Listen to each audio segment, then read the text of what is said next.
संदीप पांडे एक बार पुनः आप सभी के समक्ष राजनीति विज्ञान विषय के साथ आज हम लोग राज्य की उत्पत्ति के सिद्धांत टॉपिक पे चर्चा करेंगे, जिसमें राज्य की उत्पत्ति के सिद्धांत का मुख्य रूप से 4 सिद्धांत है। पहला सिद्धांत है दैवी उत्पत्ति का सिद्धांत। इस सिद्धांत की मान्यता है कि राज्य रूपी संस्था का निर्माण मानव द्वारा नहीं बल्कि ईश्वर द्वारा हुआ है। दूसरा सिद्धांत है शक्ति सिद्धांत, जिसके समर्थक ये मानते हैं कि राज्य रूपी संस्था का निर्माण में प्रमुख भूमिका शक्ति एवं बल की रही है और यह बलवानों का निर्बलों के ऊपर शासन के आधार पे हुआ है। और तीसरा जो है राज्य की उत्पत्ति के सिद्धांत का जो तीसरा सिद्धांत सामाजिक समझौते का सिद्धांत, इसके समर्थक और इसके संदर्भ में थॉमस हॉब्स, जॉन लॉक और जीन जैक्स रूसो जो संविदावादी विचारक माने जाते हैं, वो तीनों लोग अपने अनुसार इस सिद्धांत के समर्थन में अपनी बात कहे हैं और किस तरह से वह सामाजिक समझौता हुआ उसके विषय में वे अपना विचार रखते हैं। और चौथा सिद्धांत ऐतिहासिक एवं विकासवादी सिद्धांत है और सबसे प्रासंगिक एवं प्रामाणिक यही सिद्धांत माना जाता है कि राज्य रूपी संस्था का निर्माण और राज्य की उत्पत्ति में विकासवादी सिद्धांत ही सत्य प्रतीत होता है। तो ये जो 4 सिद्धांत है, इसमें आज के टॉपिक में हम लोग दैवी उत्पत्ति के सिद्धांत और शक्ति सिद्धांत पर चर्चा करेंगे। नेक्स्ट वीडियो में हम लोग सामाजिक समझौता पे चर्चा करेंगे। तो आज जो हम लोग का टॉपिक है वह है दैवी उत्पत्ति का सिद्धांत। दैवी उत्पत्ति का सिद्धांत जैसा कि नाम से ही स्पष्ट है, दैवी यानी दैव, ईश्वर। ऑस्ट्रियन लेखक जेलनेक ने यह स्वीकार किया है कि राज्य क्या है, ईश्वर द्वारा प्रत्यक्ष या अप्रत्यक्ष रूप से रचा गया है। यानी राज्य रूपी संस्था का निर्माण ईश्वर द्वारा हुआ है, न कि मानव द्वारा। इसलिए ऐसा माना जाता है कि मानवीय संस्था न होकर राज्य क्या है, ईश्वरीय संस्था है और राजा ने ही इसका निर्माण किया है और ईश्वर के प्रतिनिधि के रूप में राजा काम करते हैं। और वह राजा किसके प्रति उत्तरदायी होता है, सीधे ईश्वर के प्रति उत्तरदायी होता है, न कि जनता और नागरिकों के ऊपर। इस सिद्धांत की जो प्रमुख मान्यता है, जो तत्व है, उसमें सबसे पहले ये माना जाता है कि राज्य मानवीय नहीं वरन ईश्वरीय सृष्टि है। राज्य क्या है, मानवीय नहीं वरन क्या है, ईश्वरीय सृष्टि। राज्य रूपी संस्था का निर्माण मानव द्वारा नहीं हुआ है, यह मानव निर्मित नहीं है, बल्कि इसका निर्माण ईश्वर ने किया है। और राजा किस रूप में काम करते हैं, ईश्वर के प्रतिनिधि के रूप में कार्य करते हैं। दूसरा जो तत्व है वह है कि राज्य शक्ति का प्रादुर्भाव, यानी राज्य रूपी संस्था का जो आरंभ हुआ वह ईश्वर द्वारा हुआ और वही राजा को शक्ति प्रदान करता है। और राजा को शक्ति प्रदान करने वाली कोई दूसरी संस्था नहीं बल्कि प्रत्यक्ष रूप से ईश्वर ही है और ईश्वर ही राजा को शक्ति प्रदान करता है। तो राज्य शक्ति क्या है, राज्य शक्ति का प्रादुर्भाव किसके द्वारा हुआ, ईश्वर द्वारा। फिर इस संदर्भ में देखते हैं कि जिस प्रकार ईश्वर सृष्टि के हित में कार्य करता है, वैसे ही मान्यता है कि इसी तरह राजा भी जनता के हित में कार्य करता है। ऐसी मान्यता है कि जिस तरह से ईश्वर क्या है, पूरे सृष्टि के पालनहार ईश्वर है, पूरे सृष्टि को चलाने वाला कौन है, ईश्वर है। और ईश्वर पूरे सृष्टि के हित और अहित को ध्यान में रखता है और सृष्टि के हित को ध्यान में रखकर ही ईश्वर कार्य करता है, उसी आधार पे माना जाता है कि दैवी उत्पत्ति के सिद्धांत में राजा भी क्या है, नागरिकों के हित को ध्यान में रखकर ही कार्य करता है। नेक्स्ट मान्यता क्या है इसका, यह जो सिद्धांत है दैवी उत्पत्ति का सिद्धांत, इसमें राज्य सत्ता क्या होगा, पैतृक होगा। राज्य सत्ता पैतृक, और किस आधार में प्राप्त होगा, उत्तराधिकार।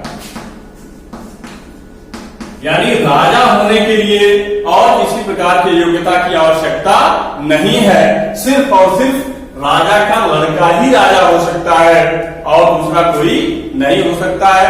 और उस राजपद पे आरूढ़ होने के लिए उनको किसी प्रकार के शर्त की जरूरत नहीं है, कहीं पे उन्हें साबित करने की जरूरत नहीं है।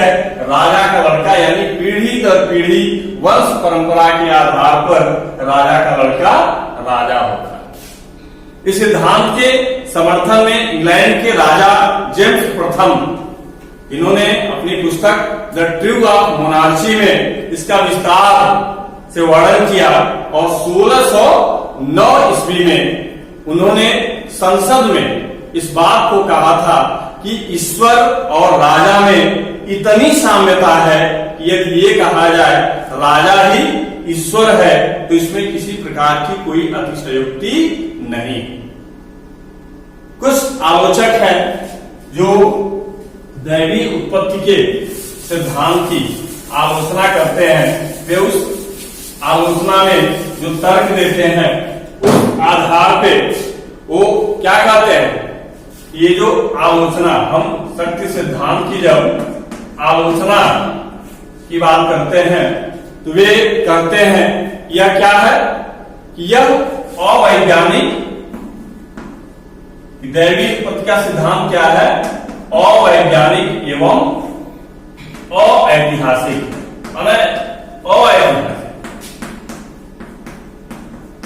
कि यह सिद्धांत पूर्ण रूपेण क्या है, अवैज्ञानिक।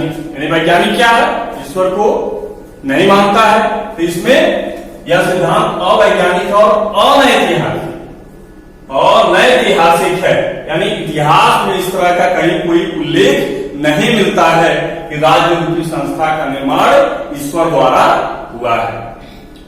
नेक्स्ट आलोचक ये कहते हैं कि राजा स्वेच्छाचारी तथा निरंकुश हो जाएगा, कि इस सिद्धांत की यदि वास्तविकता की बात किया जाए कि वास्तव में यदि ऐसा है और इस आधार पे ही राजा को शक्ति ईश्वर के द्वारा ही मिलता है तो राजा क्या हो जाएगा, स्वेच्छाचारी एवं निरंकुश हो जाएगा। जब राजा के ऊपर किसी प्रकार का कोई नियंत्रण नहीं रह जाए, किसी प्रकार की शक्ति, जिस तरह से आज वर्तमान व्यवस्थाएं हैं, व्यवस्था का कार्यपालिका न्यायपालिका रूपी किसी प्रकार का कोई संस्था नहीं, जनता का राजा के ऊपर किसी प्रकार का कोई नियंत्रण नहीं, ऐसे में यह संभावना व्यक्त की गई है कि राजा क्या हो जाएगा, स्वेच्छाचारी और निरंकुश हो जाएगा, उसके ऊपर यदि किसी प्रकार का नियंत्रण नहीं रह जाएगा तब। नेक्स्ट आलोचक क्या कहते हैं, यह रूढ़िवादी धारणा है। रूढ़िवादी धारणा से तात्पर्य क्या है, यह एक रूढ़ी है और रूढ़ी से तात्पर्य क्या है कि जहां हम रूढ़ियों की बात करते हैं तो वहां विकास अवरुद्ध हो जाता है। तो रूढ़िवादी धारणा से तात्पर्य क्या है कि जहां देश काल परिस्थितियों के अनुसार परिवर्तन शाश्वत होता है, लेकिन दैवी उत्पत्ति के सिद्धांत को यदि स्वीकार कर लिया जाए तो राज्य का विकास अवरुद्ध हो जाएगा। एंड लास्ट इसके आलोचना में कहते हैं कि नास्तिकों के लिए निरर्थक। यह सिद्धांत क्या है, सिर्फ आस्तिकों के लिए है, नास्तिकों के लिए नहीं। नास्तिक से तात्पर्य क्या है, जो ईश्वर में विश्वास नहीं रखता है, और आस्तिक कौन, जो धर्म में आस्था रखता है।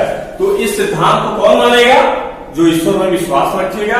यानी जो नास्तिक है उनके लिए इस सिद्धांत का कोई वैल्यू नहीं है, वे लोग इस सिद्धांत को स्वीकार नहीं करेंगे। तो ये दैवी उत्पत्ति का सिद्धांत हो गया। तो ये क्या है, कल्पना पर आधारित है। और जो दूसरा सिद्धांत है शक्ति सिद्धांत। राज्य की उत्पत्ति का दूसरा सिद्धांत क्या है? शक्ति सिद्धांत। शक्ति सिद्धांत की मान्यता क्या है कि इसके मूल में क्या है? बल है। तो शक्ति सिद्धांत में क्या माना जाता है कि यूनानी विचारक थ्रेसिमेकस का यह कथन है कि न्याय शक्तिशाली का हित है। इस सिद्धांत की मान्यता है कि बलवानों का निर्बलों के ऊपर शासन, यानी निर्बलों के ऊपर शासन एक तरह से जबरदस्ती करके उनके ऊपर अधिकार करके राज्य रूपी संस्था का निर्माण किया गया है।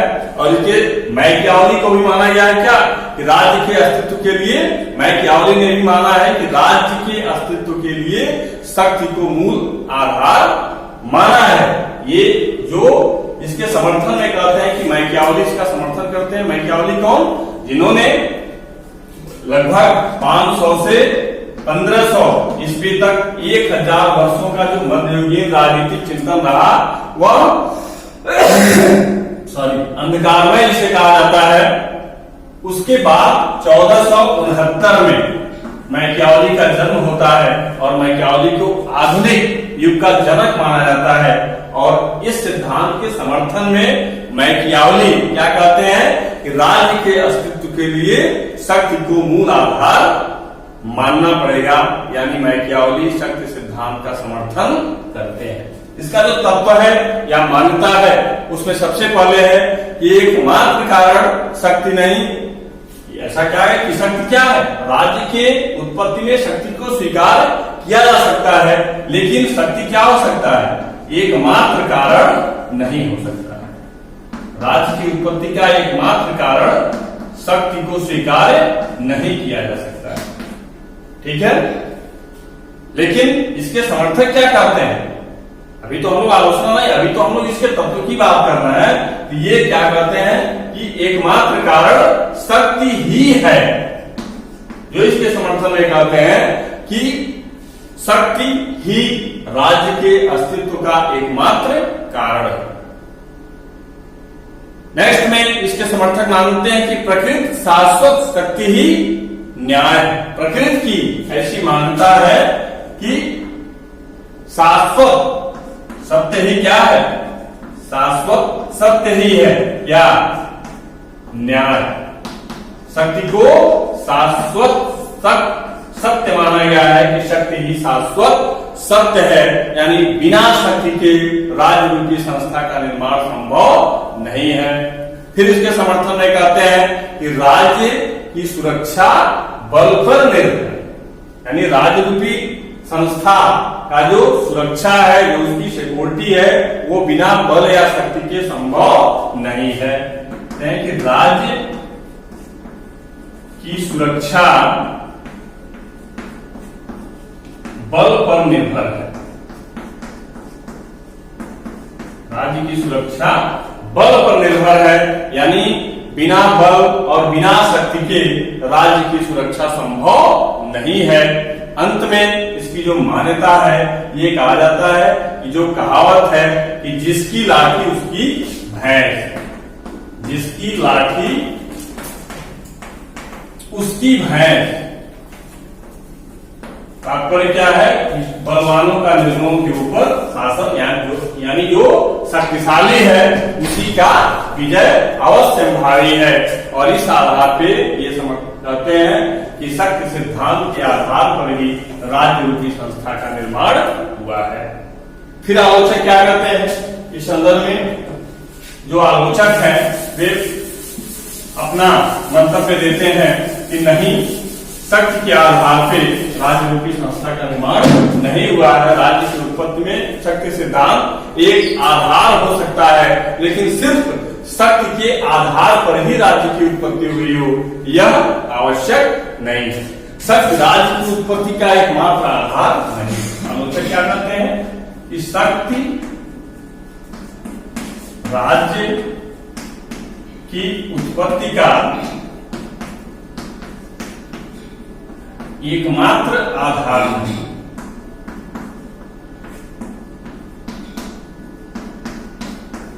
ये आलोचना है, ये आलोचकों द्वारा शक्ति सिद्धांत की आलोचना की गई है। इस आलोचना के संदर्भ में कहा गया है कि शक्ति राज्य की उत्पत्ति का एकमात्र आधार नहीं। ऐसी मान्यता क्या है कि शक्ति क्या है, एक आधार हो सकता है, लेकिन सिर्फ ये कहा जाए कि मात्र शक्ति ही राज्य की उत्पत्ति का एकमात्र आधार है, यह सत्य नहीं है। नेक्स्ट में आलोचक कहते हैं कि शक्ति राज्य का अस्थायी आधार नहीं हो सकता। शक्ति क्या है, शक्ति राज्य का अस्थायी आधार नहीं। कि कुछ समय के लिए हम मान सकते हैं, क्षणिक हो सकता है, कुछ देर के लिए हम मान सकते हैं कि शक्ति के आधार पे राज्य का निर्माण हो सकता है, या शक्ति राज्य की उत्पत्ति में अपनी महती भूमिका का योगदान करता है। बिना शक्ति के राज्य की सुरक्षा संभव नहीं है, लेकिन यह क्या है, अस्थायी नहीं। लंबे समय के लिए यह संभव नहीं है कि डरा के धमकाकर राज्य की व्यवस्था संचालित कर ली जाए। नेक्स्ट में आलोचक क्या कहते हैं, यह व्यक्तिगत स्वतंत्रता का अंत कर देता है। व्यक्तिगत स्वतंत्रता का अंत। कि व्यक्तिगत स्वतंत्रता से तात्पर्य क्या है, सारे लोग व्यक्तिगत रूप से क्या है, स्वतंत्र है, स्वतंत्रता पूर्वक अपना कार्य कर सकते हैं, लेकिन यदि शक्ति सिद्धांत की मान्यता को स्वीकार किया गया तो उसके अनुसार क्या है, जिसकी लाठी उसकी भैंस, यानी जो मजबूत है, जो शक्तिशाली है, वह निर्बलों को चैन से जीने नहीं देगा और उनकी व्यक्तिगत स्वतंत्रता का हनन हो जाएगा। जो दबे पिछले लोग हैं, जैसे तालाब में, पोखरे में, ये माना जाता है क्या कि बड़ी मछली छोटी मछली को खा जाती है, ऐसा कहावत है। यानी इन जो निम्न वर्ग के लोग हैं, जो छोटे लोग हैं, उनकी स्वतंत्रता का कोई औचित्य नहीं रह जाएगा। नेक्स्ट में आलोचक कहते हैं कि प्रजातांत्रिक सिद्धांतों के विरुद्ध है। यह सिद्धांत क्या है, प्रजातांत्रिक सिद्धांत के विरुद्ध है। प्रजातंत्र से तात्पर्य क्या है, सबको समान अवसर प्रदान हो, प्रत्यक्ष या अप्रत्यक्ष रूप से शासन में सबकी समान भूमिका हो, लेकिन यहाँ पर सबकी समान भूमिका दृष्टिगोचर नहीं हो रही है। यहाँ तो क्या है कि जो मजबूत है, जो तानाशाह है, जो ताकतवर है और जो कमजोर है, उसके ऊपर शासन कर रहा है। तो यह प्रजातांत्रिक सिद्धांत के विपरीत है। प्रजातंत्र में क्या है, स्वतंत्रता, भ्रातृत्व, इसका सिद्धांत है, प्रजातंत्र का लक्ष्य है, लेकिन इस सिद्धांत में प्रजातांत्रिक सिद्धांतों की अवहेलना की गई है। एंड द लास्ट, अंतिम में आलोचक क्या कहते हैं, युद्ध तथा संघर्ष को प्रोत्साहन। यह सिद्धांत क्या करता है, युद्ध तथा संघर्ष को बढ़ावा देता है, युद्ध तथा संघर्ष को प्रोत्साहित करता है, क्योंकि शक्ति जहां बल है, जहां शक्ति है, वहां युद्ध अवश्य संभावी है। और यह सिद्धांत हमेशा युद्ध को बढ़ावा देता है, और युद्ध हितकर नहीं हो सकता, युद्ध हमेशा नुकसान ही करता है। इस आधार पे अंत में हम निष्कर्षतः यह कह सकते हैं कि शक्ति का राज्य का एक आधार हो सकता है, राज्य की उत्पत्ति में महत्वपूर्ण भूमिका शक्ति का हो सकता है, लेकिन ये कहा जाए कि सिर्फ शक्ति ही राज्य का आधार है, यह उचित नहीं है। आज हम लोग दो सिद्धांत का अध्ययन किए, दैवीय उत्पत्ति का सिद्धांत और शक्ति का सिद्धांत। नेक्स्ट वीडियो में हम लोग सामाजिक समझौते का सिद्धांत का अध्ययन करेंगे।